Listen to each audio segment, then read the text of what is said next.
Well, I think the first thing is that, there's been a lot of rumours for a while that we were going to be going to Nuketown, but as always, things are never as simple as they appear. I mean, they are not. The sign that you'll see when you arrive identifies it as Camp Edward, which,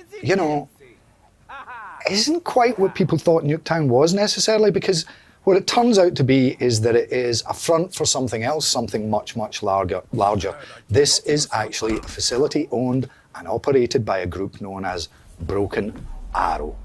And once you start scratching the surface, you're going to realize that, the Nuketown that you think you know really is, I was going to say literally the tip of the iceberg, but that's not true. It's figuratively the tip of the iceberg. I think the overall map is many times larger than the original. I can't remember the exact proportion, so I'll just say if it was like that, it's more like that. We've got a very complicated relationship with icebergs this year. Well, we don't make stories. That's the chaos story, so just keep that to the side. General, just keep that to the side. Fair. Okay, so talk to us a little bit about the implications of having the Primus and Ultimus crews working together for the first time.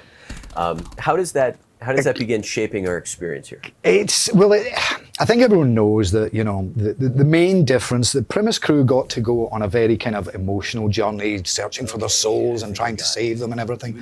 Whereas Ultimus were a bit more goofy, stumbling around, having a bit of a laugh and not caring too much about the fate of the universe.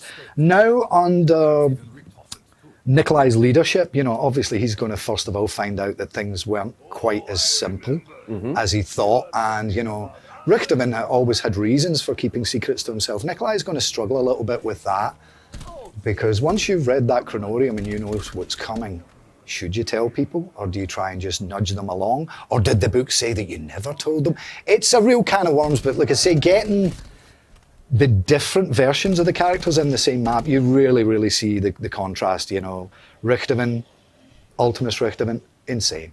Utterly insane. I mean, Primus is only marginally more stable, but he's got kind of a mellower soul. Drunk Nikolai bumbling around looking for his vodka and going on about his ex-wives. As I say, it's kind of a reminder of how far the characters have come, and seeing what they do and don't recognise in each other is part of the fun. Well, and you get to play as both. Yes. Well, tell us, was that a bit of a reunion of sorts? Was it a walk down memory lane from a narrative standpoint in terms of like how those personalities? In a weird way, it's funny. I remember saying this when we did Classified, because we'd spent so long with Primus since Origins forward, really, and we tried to make them more realistic and give them a lot more emotional resonance, which I definitely think we achieved. If you look at the Black Ops 3 season and all those death scenes, it was nice to see people crying as much as I actually cried when I wrote some of them, because it wasn't funny. It wasn't funny. I'm sorry. It wasn't, but no, it's no laughing matter.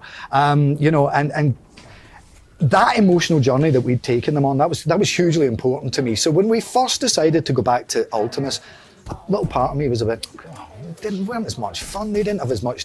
But once I started writing the jokes again and making myself laugh a lot, yeah. And hopefully other people, it's no good if it's just me that laughs, but so initially there was a bit of a resistance from me to bring back Ultimus, because I thought we'd progress the characters. Yeah. But doing Classified and then doing this where we get them together, it's it's the best of both worlds, it really is. All right. So here we are, we find ourselves back in Nuketown. Yep. Take us on a stroll, Greg. Take us on a stroll. Well, look, there's a bus. It's not the bus, it's not going anywhere. That's not to say that Ted isn't necessarily going to appear somewhere down the line, but he's a robot, he's kind of difficult to get rid of. So like I was saying earlier, a lot of these areas are going to be familiar to people, obviously with a slight twist. There's going to be lots of, like every time we do a map, it gets its own sheen on it.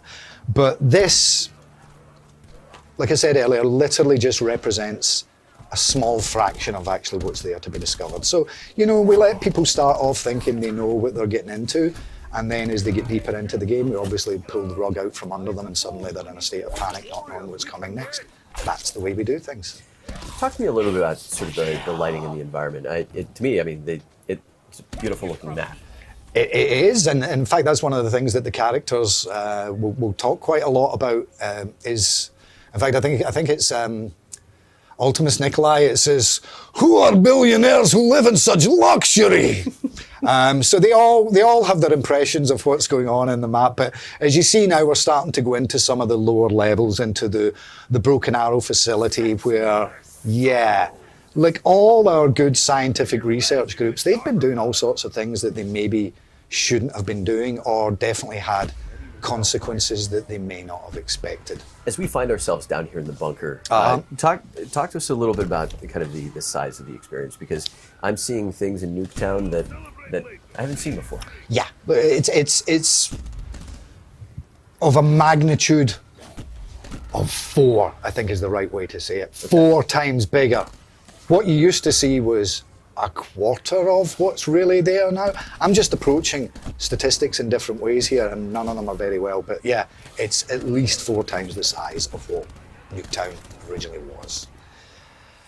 What were some of your favorite elements to build back into this experience? Well, I mean, the biggest one for me really was narrative, to kind of get into the narrative history of the building. I mean, I remember people asking me years and years ago, why was Marlton in the bunker?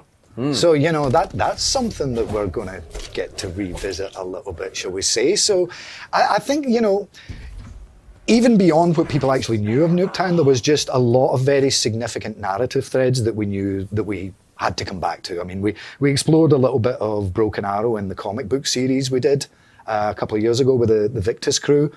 We saw some of Russman's history to that. But this is much more of a deep dive, and you will get to see some of the things they are responsible for, including some twists on traditional enemies and traditional weapons. I think you saw some lightning hounds running around there who are a little bit of a variation on the usual hellhounds. A note for viewers. This is a sort of pre-release build. There's some temp audio in there, so yeah, it might be some of mine. So if you hear a Scottish person or a robot yelling out, that's just because this build is before we had implemented in the actual actors' dialogue. And that's another thing. God, they had fun doing both characters. But that'll sound a little different tomorrow when it's out. Yes. Okay. So prior to just over the last couple of days, we've seen the Raygun Mark II. Oh yeah, the Raygun Mark II. On our social channels. Talk to us about the Raygun Mark II. Well, ray guns have got a long history in zombies, and you know, people always like to see the ray gun coming back. And this time the Raygun Mark II is coming back with a very special twist. I don't want to explain exactly how it functions, but let's just say you can modify it or put it together in a number of different ways that significantly alter its functionality. So it kind of becomes a customize your own ray gun the way you like kind of ray gun. Good old Ray. So the inventiveness of the ray gun doesn't end there. If I'm not mistaken, there's a new perk that's being introduced. Yes, Blood Wolf Bite. Yes. Sounds good, doesn't it? I like it. It sounds good already. Well, this one I particularly like, because what it does is when you're doing a lot of damage and killing a lot of zombies and you have this perk activated, it will spawn a wolf known as Luna, who will then fight alongside you, chomping up the zombies. And come on, dogs eating zombies, that's good. We've usually had the hellhounds, or in this map, the lightning hounds coming at us. It's nice to have a dog on our side again. Yeah. We've not done that for a little while. And the last one, I think, was the ghost dog in Der Eisendrache. At least this one's alive. All right. So kind of looking ahead, just peeking right over the top a little bit, take down the road with the Ether story and the next DLC. Where does it all take us? It takes me back to my office where I continue writing it. No, it's going to take us